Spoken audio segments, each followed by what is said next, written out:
साथियों नमस्कार। मैं हूं कुशाल भारद्वाज और आप सबका स्वागत है मेरे YouTube मंच पर।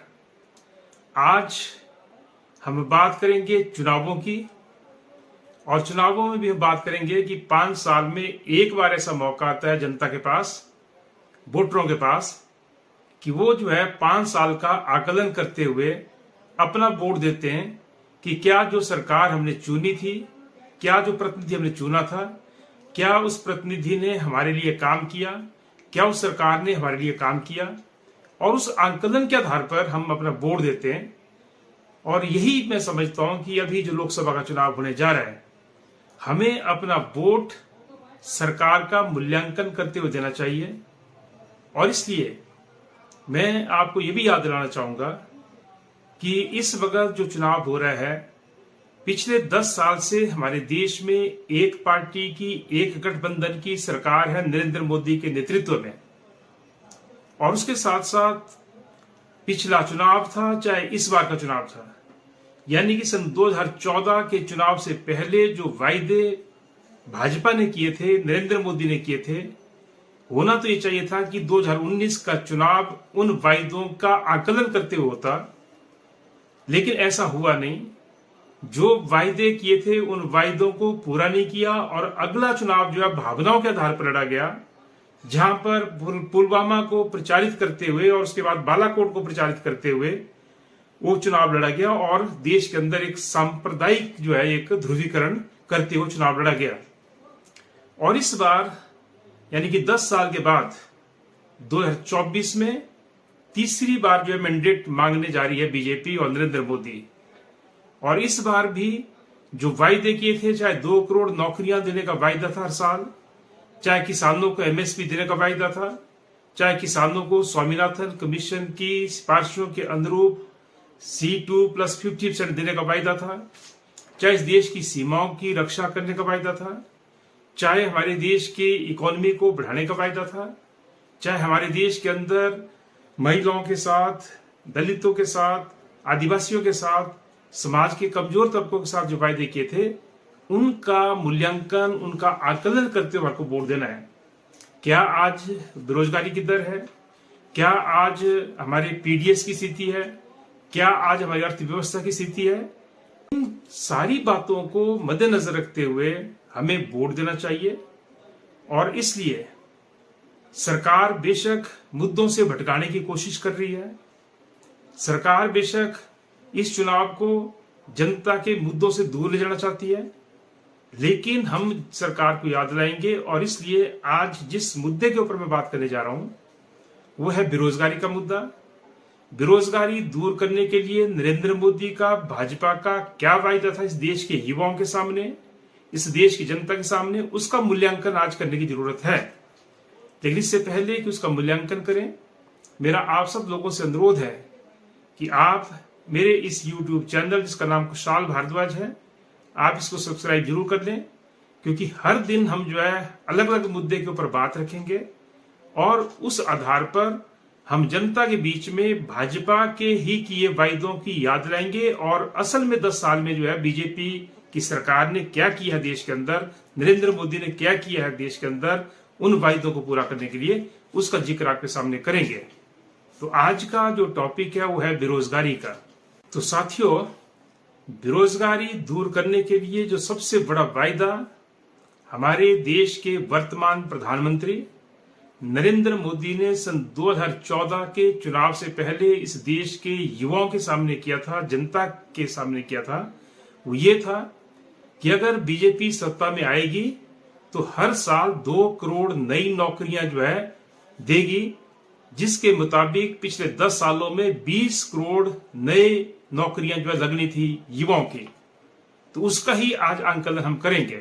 और उसके बाद 27 अप्रैल 2019 को नरेंद्र मोदी ने एक टीवी इंटरव्यू में कहा कि ईपीएफओ के आंकड़े बताते हैं कि हर साल लगभग 2.5 करोड़ नौकरियां जोड़ी गई। ये नरेंद्र मोदी का दावा था और ये दावा उन्होंने 27 अप्रैल 2019 को किया था। अब सच्चाई क्या, उस सच्चाई को आप जान लीजिए। हमारे देश में बेरोजगारी का असली चेहरा तब सामने आया जब हाल ही में यूपी सरकार ने 60,000 पुलिस नौकरियों की भर्ती की घोषणा की और इसके लिए 48 लाख युवा पुरुषों और महिलाओं ने भीड़ वाली ट्रेनों और बसों में परीक्षा केंद्रों तक जाने के लिए यात्रा की। रेलवे प्लेटफॉर्म पर रातें बिताई, परीक्षा में बैठे और फिर पता चला कि पेपर लीक हो गया था। जिन अमानवीय परिस्थितियों का उन्हें सामना करना पड़ा और लीक की खबर से उन्हें जो भयानक पीड़ा हुई वह अकल्पनीय है। और ये कहाँ हुआ? ये हुआ जो भाजपा की एक और प्रयोगशाला है उत्तर प्रदेश, जहां पे योगी मुख्यमंत्री हैं। उस उत्तर प्रदेश में 60,000 नौ पुलिस भर्ती की नौकरियां घोषित की बीजेपी की सरकार ने, और उन 60,000 नौकरियों के लिए जो है 48 लाख युवक युवतियों ने जो है दौड़ लगाई एक तरह से, और बाद में जो है वो पेपर लीक हो गया या लीक करवा दिया गया।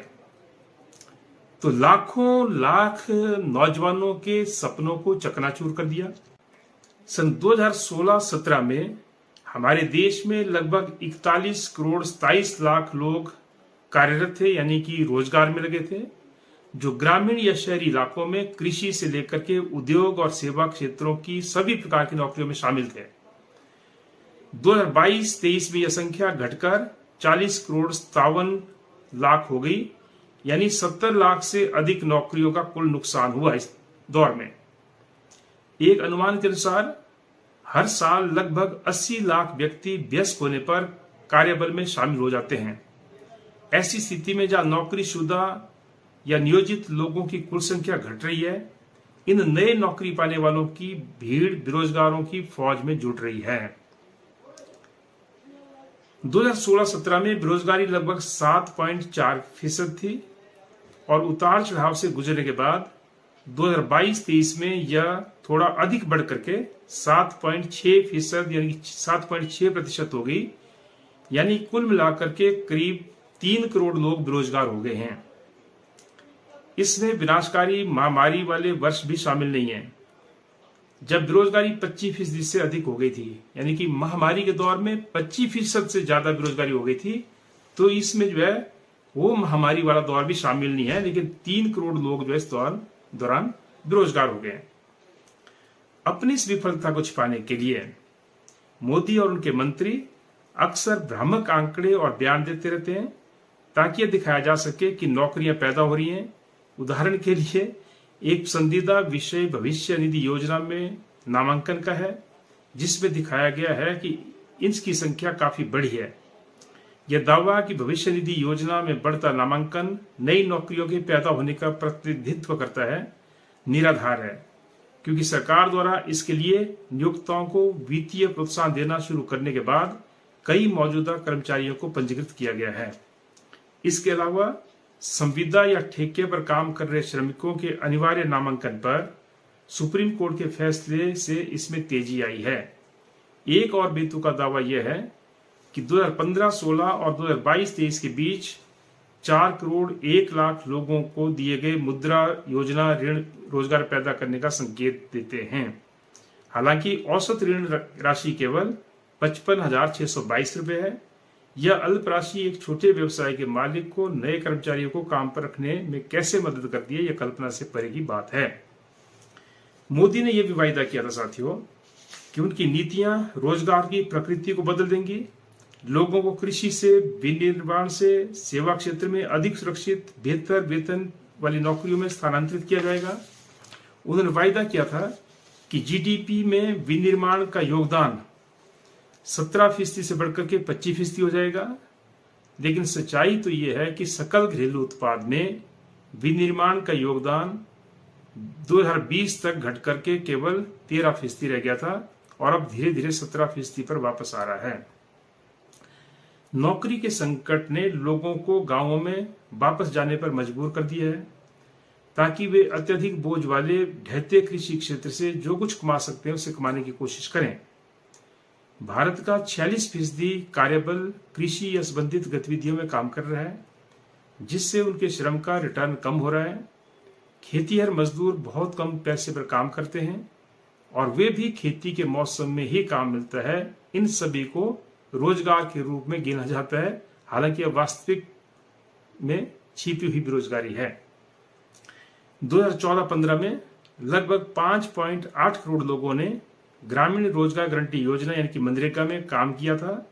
2022-23 में संख्या बढ़ करके 8 करोड़ 8 लाख हो गई है। उन्हें साल में औसतन केवल 50 दिन का काम मिलता था और प्रतिदिन 237 रुपये मजदूरी मिलती थी। कठिन काम और कम वेतन वाली मनरेगा पर इतनी बड़ी निर्भरता नौकरियों के संकट की भयावहता को प्रमाणित करती है हमारे देश के अंदर। यहां तक कि इस जीवन रक्षक योजना को भी धन की कमी हो रही है और आधार आधारित भुगतान प्रणाली लागू करके श्रमिकों को काम और मजदूरी में मिलने वाली कठिनाइयों का सामना करना पड़ रहा है। बेरोजगारी के मामले में महिलाएं सबसे अधिक पीड़ित रही हैं। ग्रामीण क्षेत्रों में महिलाओं की बेरोजगारी दर पुरुषों की तुलना में दोगुनी और शहरी क्षेत्रों में 3 गुना है।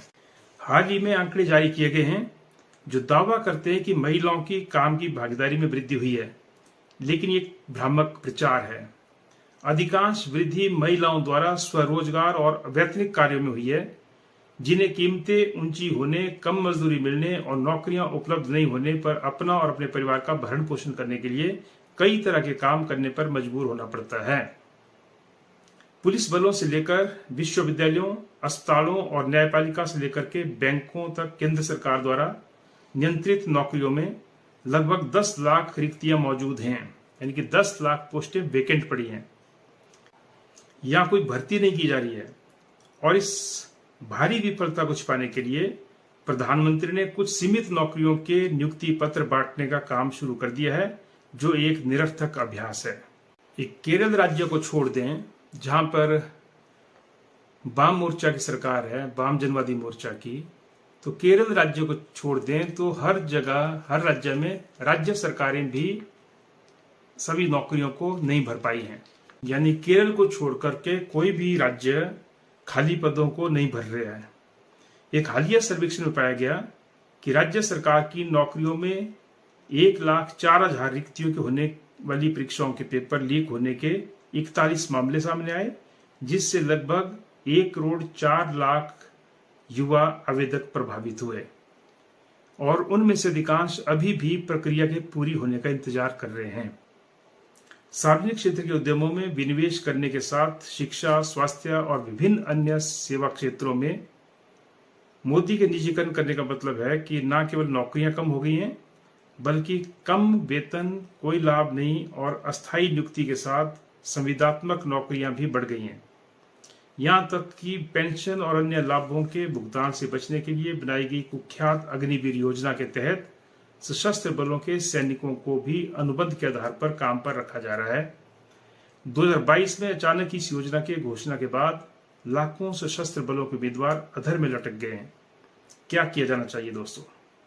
सरकार को सभी संपत्तियों, संस्थानों और सेवाओं को निजी क्षेत्र को सौंपने की अपनी वैचारिक प्रतिबद्धता को छोड़ देना चाहिए। निजी क्षेत्र लोगों की समस्याओं का समाधान नहीं कर सकता है।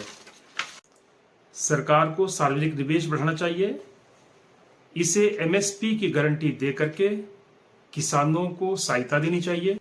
सुरक्षित नौकरियों और बेहतर वेतन के माध्यम से औद्योगिक श्रमिकों को मदद करनी चाहिए। कृषि श्रमिकों को न्यूनतम मजदूरी की गारंटी और मनरेगा के लिए बढ़े हुए कार्य दिवस और बड़ी मजदूरी के माध्यम से मदद करनी चाहिए। इसे एमएसएमई क्षेत्र का समर्थन करना चाहिए, जो उद्योग में 65% रोजगार देता है और सार्वजनिक क्षेत्र की रक्षा भी करता है। इसे यानी इस सरकार को या किसी भी सरकार को विदेशी और घरेलू कॉर्पोरेट इजारेदारों दोनों की भूमिका को कम करना चाहिए। तो साथियों, बेरोजगारी की समस्या कितनी डरावनी और मोदी सरकार बेरोजगारों के प्रति कितने निर्मम है, इसका नया उदाहरण है 90,000 निर्माण मजदूरों का भारत से इजराइल भेजा जाना। एक युद्ध क्षेत्र में बेरोजगार अपनी जान को जोखिम में डालने के लिए अपने आप को मजबूर पा रहे हैं और सरकार उनकी सुरक्षा के लिए कुछ भी करने के लिए तैयार नहीं है। उनका बीमा तक करने को तैयार नहीं है।